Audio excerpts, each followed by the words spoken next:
ناظرین کرام، خلاصہ قرآن کی چھٹی نشست میں آپ حضرات کا استقبال ہے۔ السلام علیکم ورحمۃ اللہ وبرکاتہ۔ آج خلاصہ قرآن کی اس نشست میں سورہ بقرہ سورہ نمبر 2 کی آیت نمبر 211 سے 252 تک کا خلاصہ پیش خدمت ہے۔ امید ہے کہ بغور سماعت فرمائیں گے۔ ناظرین کرام، اللہ رب العالمین ارشاد فرماتا ہے، اعوذ باللہ من الشیطان الرجیم، بسم اللہ الرحمن الرحیم، سل بنی اسرائیل کم آتیناہم من آیت بینہ ومن یبدل نعمت اللہ من بعد ما جاءتہ فإن اللہ شدید العقاب۔ اے نبی، آپ پوچھئے بنی اسرائیلیوں سے کہ ہم نے کتنی نشانی انہیں عطا کی ہے۔ موسیٰ علیہ السلام کی لاٹھی جو جادوگروں کے لیے توڑ تھی، فرعون سے نجات دی، سمندر میں راستے بنائے، منع و سلوہ کا نزول فرمایا، 12 چشمے جاری کر دیے، ید بیضا عطا کیا، اور نہ جانے کتنی نشانیاں ہیں۔ آگے تذکرہ ہو رہا، زُيِّنَ لِلَّذِينَ كَفَرُوا الْحَيَاةُ الدُّنْيَا وَيَسْخَرُونَ مِنَ الَّذِينَ آمَنُوا وَالَّذِينَ اتَّقَوْا فَوْقَهُمْ يَوْمَ الْقِيَامَةِ وَاللَّهُ يَرْزُقُ مَن يَشَاءُ بِغَيْرِ حساب۔ کافروں کے لیے دنیاوی زندگی مزین کر دی گئی ہے، اچھی بنا دی گئی ہے، یہ لوگ مومنوں کا مذاق اڑاتے ہیں۔ اللہ جس کو چاہتا ہے بے حساب روزی دیتا ہے۔ پہلے امتیں ایک ہی تھی، پھر جب لوگوں نے اختلاف کیا تو اللہ تعالیٰ نے نبیوں اور رسولوں کا سلسلہ جاری فرمایا۔ کہا جا رہا ہے، ام حسبتم ان تدخلوا الجنہ ولما یأتکم مثل الذین خلوا من قبلکم مستهم البأساء والضراء وزلزلوا حتى يقول الرسول والذین آمنوا معه متى نصر اللہ الا ان نصر اللہ قریب۔ کیا تم لوگوں نے گمان کر رکھا ہے کہ جنت میں داخل ہو جاؤ گے بغیر تکلیف کے، بغیر مصیبت اٹھائے ہوئے؟ یاد کرو پہلے والے لوگوں پر کتنی تکلیفیں آئی تھی، وہ ہلا دیے گئے، یہاں تک کہ رسولوں نے کہا، مومنوں نے کہا اللہ کی مدد کب آئے گی؟ سنو، اللہ کی مدد قریب ہے۔ یہ آیت جو ہے مسلمانوں کو دلاسا دینے کے لیے اتری ہے کہ وہ اگر پریشانی کی حالت میں ہے تو صبر سے کام لے۔ اللہ کے رسول صلی اللہ علیہ وسلم کی ایک حدیث ہے، صحیح بخاری کتاب الاکراہ کتاب نمبر 89 باب نمبر 1، باب من اختار الضرب والقتل والہوان علی الکفر، حدیث نمبر 6943۔ خباب بن ارت رضی اللہ تعالیٰ عنہ اللہ کے رسول صلی اللہ علیہ وسلم کے پاس آئے، کیا کہا؟ الا تستنصر لنا الا تدعو لنا، آپ ہمارے لیے اللہ سے دعا کیجئے، مدد طلب کیجئے۔ اللہ کے رسول صلی اللہ علیہ وسلم نے ارشاد فرمایا، قد کان قبلکم یؤخذ الرجل فیحفر له فی الارض فیجعل فیہا فیجاء بالمنشار فیوزع علی رأسہ فیجعل نصفین۔ کیا کہا؟ تم سے پہلے والے لوگوں کی حالت کیا تھی؟ آدمی کو پکڑا جاتا، اسے زمین کے اندر کھود کر ڈال دیا جاتا، آڑے لائے جاتے اور اس کے سر پر رکھ کر چیر دیا جاتا۔ وَيُمْشَطُ بِأَمْشَاطِ الْحَدِيدِ، اس آدمی کو 2 ٹکڑے کر دیا جاتا۔ لوہے کی کنگھیاں لائی جاتی، وَيُمْشَطُ بِأَمْشَاطِ الْحَدِيدِ، اور اسے لوہے کی کنگھی سے چیر دیا جاتا۔ فما يسده ذلك، پھر کیا کہا؟ وَيُمْشَطُ بِأَمْشَاطِ الْحَدِيدِ مِن دُونَ لَحْمِهِ وَعَظْمِهِ فما يسده ذلك عن دینی۔ لوہے کی کنگھیوں سے جب چیڑا جاتا تو یہ چیز بھی انہیں ان کے دین سے اور عقیدے سے روک نہیں سکتی تھی۔ اللہ کے رسول صلی اللہ علیہ وسلم نے ارشاد فرمایا، واللہ لیتمن ھذا الامر حتی یسیر الراکب من صنعاء الی حضرموت لا یخاف الا اللہ والذئب علی غنمہ ولکنکم تستعجلون۔ قسم ہے اللہ کی کہ یہ حکم یعنی اسلام مکمل ہو کے رہے گا یہاں تک کہ ایک سوار سنا شہر سے بیٹھے گا اور حضرموت تک جائے گا، اللہ کے علاوہ کسی کا ڈر نہ ہوگا، اور اپنے بکری کے سلسلے میں بھیڑیے سے ڈرے گا. وَلَكِنَّكُمْ تَسْتَعْجِلُونَ، لیکن تم لوگ بہت جلدی کر رہے ہو. جنت میں جانے کے لیے آزمائش سے گزرنا پڑے گا. تو خاک میں مل اور آگ میں جل، جب خشت بنے تب کام چلے. ان خام دلوں کے عنصر پر بنیاد نہ رکھ، تعمیر نہ کر. خام ہے جب تک تو ہے مٹی کا ایک انبار، تو بیکار ہے. جب تک آدمی مٹی کا ایک انبار ہے بیکار ہے. خام ہے جب تک تو ہے مٹی کا ایک انبار، تو پختہ ہو جائے تو ہے شمشیر بے زنہار. تو تذکرہ ہو رہا ہے کہ تم چند چیزوں کو ناپسند کرتے ہو جبکہ وہ چیز اللہ نے تمہارے لیے اچھا بنایا ہے، اور جس کو تم پسند کرتے ہو وہ تمہارے لیے صحیح نہیں. آگے تذکرہ ہو رہا ہے کہ جو کوئی دین اسلام کو چھوڑ دے گا، کفر اختیار کرے گا، ان کے لیے جہنم ہے. اسی طرح یہ بھی مسئلہ ہے، آپ سے پوچھتے ہیں کیا خرچ کریں، کہیے خرچ کرو، والدین پر خرچ کرو، قریبی رشتہ داروں پر خرچ کرو، یتیموں پر خرچ کرو، مسکینوں پر خرچ کرو، اور تم جو خرچ کرو گے اللہ جانتا ہے.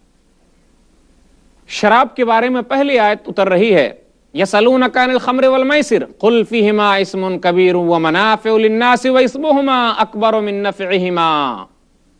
شراب اور جوا، آپ سے وہ لوگ پوچھتے شراب اور جوا کے بارے میں، کہہ دیجئے دونوں میں بھلائی کم ہے، نقصان زیادہ ہے. یہ پہلی آیت ہے. اب آگے اور حکم ہوگا. یہ پہلا حکم تھا، آگے حکم آئے گا کہ نماز کی حالت میں شراب مت پیو. پھر حکم آ جائے گا آخری کہ ہمیشہ ہمیش کے لیے شراب پینا حرام ہے، جوا کھیلنا حرام ہے. تذکرہ ہو رہا ہے. یتیموں کے بارے میں پوچھتے ہیں، کہا یتیموں کا خیال رکھو. اب شادی بیاہ کے بارے میں مسئلہ ہے، تم مشرکہ عورتوں سے نکاح مت کرو. کالی کلوٹی مومنہ لونڈی بہتر ہے اس عورت سے جو تمہیں پسند آ گئی. پھر اسی طرح نہ خود مشرکوں کو، کافرہ عورتوں کو اپنے گھر میں لاؤ، اور نہ اپنی عورتوں کو انہیں دو. اپنی بیٹیوں کا نکاح اس سے مت کرواؤ، اپنی لڑکیاں ان کو مت دو. تذکرہ ہو رہا. وَيَسْأَلُونَكَ عَنِ الْمَحِيضِ قُلْ هُوَ أَذًى فَاعْتَزِلُوا النِّسَاءَ فِي الْمَحِيضِ وَلَا تَقْرَبُوهُنَّ حَتَّى يَطْهُرْنَ فَإِذَا تَطَهَّرْنَ فَأْتُوهُنَّ مِنْ حَيْثُ أَمَرَكُمُ اللَّهُ إِنَّ اللَّهَ يُحِبُّ التَّوَّابِينَ وَيُحِبُّ الْمُتَطَهِّرِينَ. نِسَاؤُكُمْ حَرْثٌ لَكُمْ فَأْتُوا حَرْثَكُمْ أَنَّىٰ شِئْتُمْ وَقَدِّمُوا لِأَنفُسِكُمْ. آپ سے حیض کے بارے میں پوچھتے ہیں. حیض جب عورت بالغہ ہو جاتی ہے تو اسے مہینے میں خون آتا ہے، اس کو حیض کہا جاتا ہے. اپنی بیویوں سے حیض کی حالت میں دور رہو. جب وہ پاک صاف ہو جائے تو تم اس سے ملو، وہ تمہاری لیے کھیتی ہے. نساؤکم حرث لکم، تمہاری عورتیں تمہارے لیے کھیتیاں ہیں، یعنی تمہاری بیویاں تمہارے لیے کھیتیاں ہیں. ملو ان سے جہاں سے چاہو. کچھ لوگ یہ استدلال کرتے ہیں کہ اللہ نے کہا تم جہاں سے ملنا چاہو ملو، تو گویا کہ اگلے حصے کے استعمال کے علاوہ پچھلا حصہ بھی استعمال کر سکتے ہیں. کچھ لوگوں کا یہ کہنا ہے جبکہ کھیتی تو وہ ہوتی ہے جس سے کچھ پودا حاصل ہو. آدمی وہاں ملے گا جس سے بچے پیدا ہو سکتے، وہ اگلا حصہ ہے. پچھلے حصے سے بچہ کہاں پیدا ہوگا؟ جو آدمی اپنی عورت کا پچھلا حصہ استعمال کرتا ہے وہ ملعون ہے، اس پر لعنت کیا گیا ہے. اللہ کے رسول صلی اللہ علیہ وسلم کی ایک حدیث ہے، ملعون من اتا امرأة فی دبرہا. سنن نبی داؤد کتاب النکاح کتاب نمبر 12 باب نمبر 44 باب فی جامع النکاح حدیث نمبر 2162. وہ آدمی ملعون ہے، لعنت کیا گیا ہے جو اپنی عورت کا پچھلا حصہ استعمال کرتا ہے. آگے تذکرہ ہو رہا ہے کہ دیکھو قسم مت کھا لو کہ ہم نے کیا نہیں کریں گے، بالکل نہیں. آگے یہ بھی تذکرہ ہو رہا ہے کہ بات بات پر لوگ قسم کھاتے، تو ٹھیک ہے قسم اللہ کی چلے گا، بات بات پر اگر قسم کھاتے ہو، لیکن کسی کام میں زور ڈالنے کے لیے قسم کھاؤ تو وہ قسم کا کفارہ دینا پڑے گا. اسی طرح جھوٹی قسم کھاؤ گے تو وہ کبیرہ گناہ ہیں، بڑے گناہ ہیں، اس سے بھی بچنا چاہیے. کچھ لوگ ایلا کر لیتے اپنی بیوی سے کہ ہم نہیں ملیں گے 1 مہینہ 2 مہینہ 3 مہینہ 4 مہینہ، یہ حد ہے. بیوی سے ہم بستری نہیں کریں گے. اگر کوئی آدمی 2 مہینے کے لیے قسم کھا لے، للذین یولون من نسائہم تربص 4 اشہر، اگر 2 مہینے کے لیے قسم کھا لے اور 2 مہینے کے بعد وہ جا کے ملے تو کوئی حرج کی بات نہیں، لیکن 2 مہینے سے پہلے ہی ملنا چاہے اپنی بیوی سے، ہم بستر ہونا چاہے تو اسے کفارہ دینا پڑے گا۔ اور کفارہ قسم کا کیا ہے؟ وہ سورہ مائدہ سورہ نمبر 5 آیت نمبر 89 میں ہے، تذکرہ ہو رہا ہے کہ 4 مہینے تک قسم کھا لیے، اب 4 مہینے کے اوپر بھی وقت ہو گیا، اب تم نہیں مل رہے ہو تو طلاق دینے کی نوبت آ رہی ہے، طلاق دو۔ آدمی کو بتایا جا رہا ہے وَلَهُنَّ مِثْلُ الَّذِي عَلَيْهِنَّ بِالْمَعْرُوفِ وَلِلرِّجَالِ عَلَيْهِنَّ دَرَجَةٌ وَاللَّهُ عَزِيزٌ حَكِيمٌ۔ ناظرین کرام غور کیجئے، مرد چاہتا ہے کہ اس کی بیوی اس کے ساتھ اچھی طریقے سے رہے، اسی طرح عورت چاہتی ہے کہ اس کا مرد اس کے ساتھ اچھے طریقے سے رہے۔ وَلَهُنَّ مِثْلُ الَّذِي عَلَيْهِنَّ بِالْمَعْرُوفِ وَلِلرِّجَالِ عَلَيْهِنَّ دَرَجَةٌ۔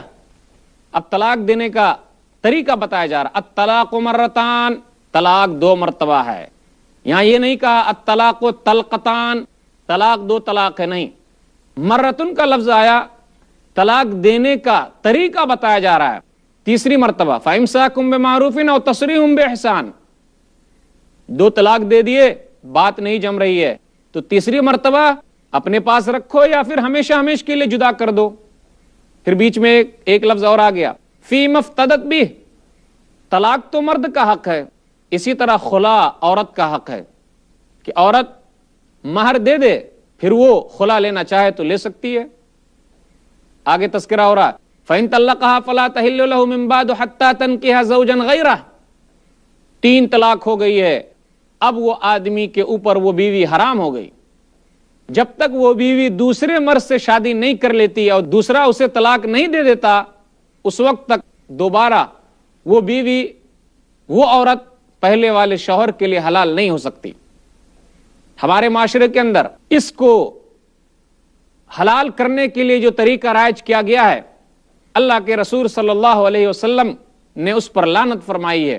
لعن رسول اللہ صلی اللہ علیہ وسلم المحل والمحلل له، سنن الترمذی کتاب النکاح کتاب نمبر 9 باب نمبر 28 حدیث نمبر 1120۔ کون سی حدیث ہے؟ اللہ کے رسول صلی اللہ علیہ وسلم کی لعنت ہے حلالہ کرانے والے پر اور حلالہ کیے جانے والے پر۔ جو حلالہ کراتا ہے، حلالہ کا مطلب ایک رات کے لیے نکاح کروا دیا، دیکھو رات میں ملنا نہیں، صبح ہوئی پھر وہ پہلے مرد کے لیے حلال ہو گئی۔ آدمی طلاق دیتا ہے، آخر عورت کو سزا کیوں دی جا رہی ہے؟ تذکرہ اور آگے، والوالدات یرضعن اولادہن حولین کاملین لمن اراد ان یتم الرضاعہ۔ رضاعت کے بارے میں، دودھ پلانے کے بارے میں کہ مائیں 2 سال تک دودھ پلائے گی۔ پھر اسی طرح عدت وفات کے بارے میں ہے، والذین یتوفون منکم ویذرون ازواجا یتربصن بانفسہن 4 اشہر و10۔ ناظرین کرام، شوہر کا انتقال ہو گیا، عورت 4 مہینہ 10 دن تک عدت گزار لے گی، جس سے نکاح کرنا چاہے تو کر سکتی ہے۔ نماز کے بارے میں آگے، حافظوا علی الصلوات والصلاۃ الوسطی وقوموا للہ قانتین، لوگوں نماز قائم کرو، خاص طور پر عصر کی نماز کا خیال رکھو اور اللہ ہی کے لیے کھڑے ہو جاؤ۔ وقوموا للہ قانتین، اللہ ہی کے لیے کھڑے ہو جاؤ۔ قیام، کھڑا ہونا تعظیم کے ساتھ، عزت کے ساتھ صرف اللہ کے لیے خاص ہے۔ یہ آیت نمبر 238 ہے۔ ایک حدیث کے اندر اللہ کے رسول صلی اللہ علیہ وسلم نے ارشاد فرمایا، حبسونا عن صلاۃ الوسطی حتی غابت الشمس ملأ اللہ قبورہم وبیوتہم او اجوافہم نارا۔ صحیح بخاری کتاب التفسیر کتاب نمبر 65 حدیث نمبر 4533۔ یہ باب نمبر 42 ہے، حافظوا علی الصلوات والصلاۃ الوسطی۔ ان لوگوں نے ہمیں روک لیا عصر کی نماز سے یہاں تک کہ سورج غروب ہو گیا۔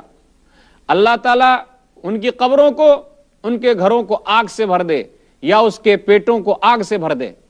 افسوس کا مقام یہ ہے کہ آج ہماری نمازیں معمولی معمولی باتوں پر چھوٹ جاتی ہیں، لیکن پھر بھی ہمیں افسوس نہیں ہوتا۔ تذکرہ ہو رہا ہے آگے، الم تر الی الذین خرجوا من دیارہم وهم الوف حذر الموت فقال لهم الله موتوا ثم احیاهم ان اللہ لذو فضل علی الناس ولکن اکثر الناس لا یشکرون۔